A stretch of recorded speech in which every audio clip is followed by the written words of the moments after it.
ताहिर साहब ज़रा अगर हम मैं चाह रहा हूँ कि काफ़ी मौज़ूआत है, ज़रा एक क्विक राउंड में करना चाहूँगा। सबसे पहले सर 2 साल हो गए हैं और सबसे बड़ी बात जो अपोजिशन कहती है नहीं मुल्क नहीं चल रहा, मुल्क ख़त्म हो गया है, डूब गया है, हमारी मईशत जमूद का शिकार है, कोई तरक्की नहीं, कोई डेवलपमेंट नहीं।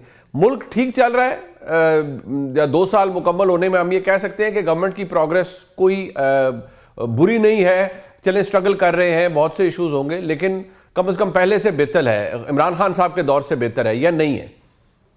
ये आपका सवाल सुन के ना मुझे वैसे तो लोग कहें कि हम अपने मुल्क में बैठे अपने मुल्क की बात करनी चाहिए, हमें दूसरे मुल्कों से कंसर्न नहीं होनी चाहिए, लेकिन अब ग्लोबल विलेज बन चुका है। अब इसमें डिजिटल एज में कोई चीज जो है ना, वो अकेला मुल्क तो रहा नहीं है।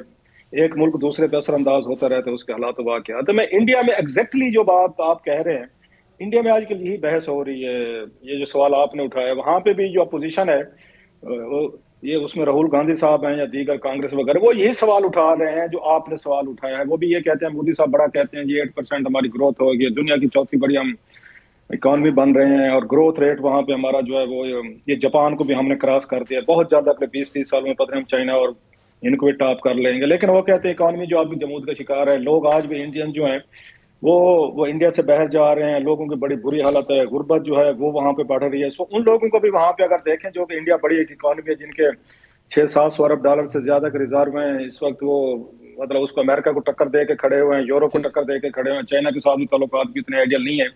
तो वहां भी अगर ये गुफ्तगू होती है, उन अपोजिशन करती है या उनकी पार्लियामेंट में होती है या बाकी दीगर भी फोरम पे होती है, तो उससे अंदाजा कर लें कि अपोजिशन कोई भी हो, वो हमेशा से वो अपने दौर की पार्लियामेंट से या हुकूमत से खुश नहीं होती। दैट्स मतलब शायद ये जमहूरियत की ये मेरा ख्याल बेसिक भी में आता है। अपोजिशन अगर तारीफें करना शुरू कर दे, नहीं जी इमरान खान साहब की हुकूमत बड़ी अच्छी चल रही है, हालात ठीक जा पर रहे सर हैं, मैं चाह रहा हूँ आप इसको कैसे, इसके ऊपर ओपिनियन आपका क्या है कि आप क्या नहीं समझते हैं?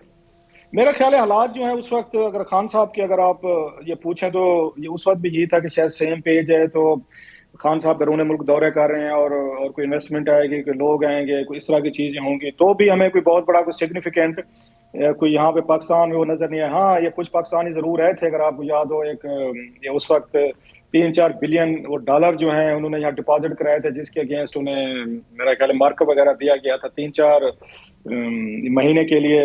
एक उसकी टर्म भी यूज होती थी जो उसके लिए यूज की जाती थी कि वो पैसे आए वहां पर आए, 3-4 बिलियन जरूर आए थे, जिसमें मार्कअप वगैरह लेकर वो बाद में 3 महीने 6 महीने उसमें लेके चले गए। तो इमरान खान साहब के दौर में मेरा ख्याल है जो उनको ये एक धचका लगा था या उनके इकोनॉमी के लिए प्रॉब्लम था, वो था ये डॉलर का। जब खान साहब आए थे तो डॉलर 110 पे था, 124 के करीब था, मतलब उस निगरान हुकूमत ने भी थोड़ा सा उसमें बढ़ा दिया था, लेकिन 124 के करीब मिला था। जब खान साहब छोड़ के गए थे तो डॉलर 188 से 182 तक के दरमियान दरमियान था। सो वो जो आपको एक ब्लो लगा, जिसको बाद में हमने देखा मिफ्ता इस्माइल साहब और इनके साग डार साहब की जो टग ऑफ वार चल रही थी, वजीर कौन होगा, वो उसको लेकर गए 280-82 रुपए तक। सो मैं ये समझता हूँ कि वो खान साहब का दौर हो या मौजूदा दौर हो, आपका जब तक वो डॉलर जो है वो कंट्रोल में नहीं आएगा, या डॉलर जो है 100, लोग ये तवक्को रखेंगे, और महंगाई या ये आपकी ग्रोथ का प्रॉब्लम रहेगा कि लोगों के जहनों में वही खड़ा हुआ है 110 मतलब 110 रुपए का डॉलर खड़ा हुआ है, वो 282-80 पे जाएगा। 35 बिलियन डॉलर की आपकी बट सर मैं अगर जो मैं समझ पाया हूँ, आप कहते हैं कोई फर्क नहीं है, मेन इशू इकोनॉमिक इंडिकेटर्स का है, बाय एंड लार्ज वैसे ही है, आप समझते हैं कोई मटेरियल फर्क नहीं है? सर मेरा ये कहना है कि जो आपकी आपकी सारी चीजें जो है ना डॉलर से आपके अटैच है। मतलब मैं छोटा सा अगर इसको एक्सप्लेन करूं, आपके 35 बिलियन डॉलर की आपकी एलएनजी आ रही है, आपका डीजल आ रहा है, आपका ऑयल आ रहा है, आपका फ्यूल आ रहा है, सारी इंपोर्ट हो रही है सर। आपके 8-10 अरब डॉलर की जो है आपकी ये फूड एक्सपोर्ट हो रही है। 45 अरब डॉलर वो है जो आपके रोजमर्रा की चीजों से रिलेटेड है, वो पेट्रोल हो, डीजल हो, गैस हो, और बिजली भी उसी से बन रही है, सब कुछ वहीं से हो रहा है। और डॉलर आपका 280 पे खड़ा रहेगा तो लोगों को कोई भी चेंज नजर नहीं आएगी, क्योंकि उनकी जिंदगी में कोई पता चेंज नहीं आ रही, वही पे लोगों की जिंदगी में तब्दीली नहीं आ रही। ये एक बहुत बड़ा फैक्टर है और अभी भी फील होता है। हाँ, लोगों को भी फील होता। अच्छा अतर भाई, आपके नज़दीक ये एक बहुत बड़ा फैक्टर है, इसको हम डिस्कस भी करते हैं अक्सर कि मैक्रो इकोनॉमिक इंडिकेटर की बात की जाती है, लेकिन लोगों की ज़िंदगियों में अभी भी लोगों को बुनियादी मसाइल लोगों के वही है। हम ये ज़रूर कहते हैं we are out of the woods, लेकिन प्रॉब्लम मेन आम आदमी का अभी तक वही है। उसकी वजह क्या आप मौशी टीम की कमज़ोरी को समझते हैं, या ओवरऑल क्योंकि मईशत इसलिए नहीं संभल पा रही क्योंकि जो सियासी इस्तेकाम है वो नहीं है?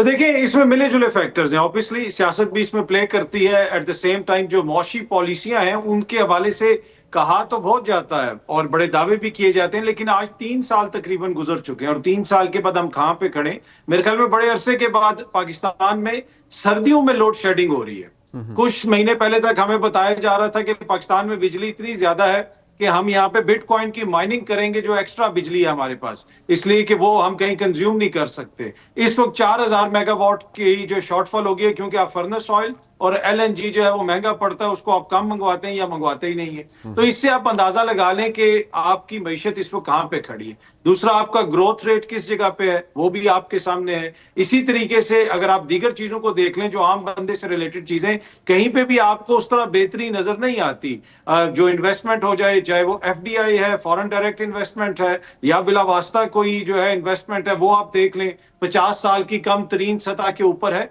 तो मेरे ख्याल में जितनी दावे करके ये हुकूमत आई थी, और इस वक्त देखे ना, एक किसी बंदे की हुकूमत नहीं है, किसी एक नातजर्बाकार की हुकूमत नहीं है। इस वक्त डार साहब भी हैं, इस वक्त जो है पीपल्स पार्टी के दोस्त भी हुकूमत में है, नून लीग भी हुकूमत में है, और ये इन सब का मुश्तरका विजन है।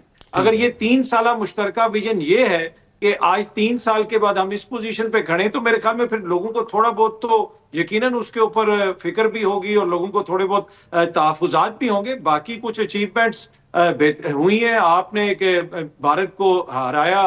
फिर कल ही मैं देख रहा था टेलीग्राफ में आपके JF-17 थंडर के हवाले से खबर लगी। अब ये कोई आम कोई मशकूक वेबसाइट नहीं, ये बरतानिया का एक मोतबर अखबार है। वो ये बता रहा है कि जी दुनिया भर की एयर फोर्सेज आपके JF थंडर जो है 17 थंडर खरीदना चाहते हैं। तो मेरे ख्याल में कुछ चीजें बेहतर भी हुई हैं, कुछ चीजें ऐसी हैं जिन पे मजीद मेहनत करने की जरूरत है, और जहां पे बहुत बड़ा जो गैप है वो पॉलिटिक्स के अंदर है, जो डिस्कनेक्ट है हुक्मरान अशराफिया का।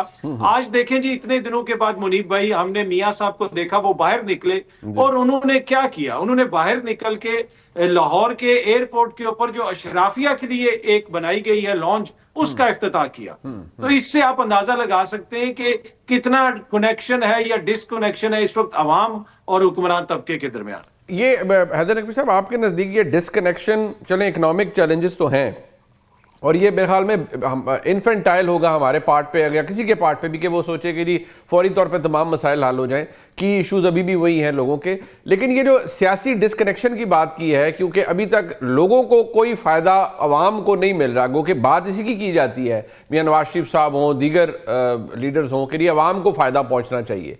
तो क्या ये सियासी डिसकनेक्शन की वजह से भी ये सब कुछ हो रहा है कि अभी तक वो डिविडेंड नहीं मिल रहा लोगों को जो मिलना चाहिए था?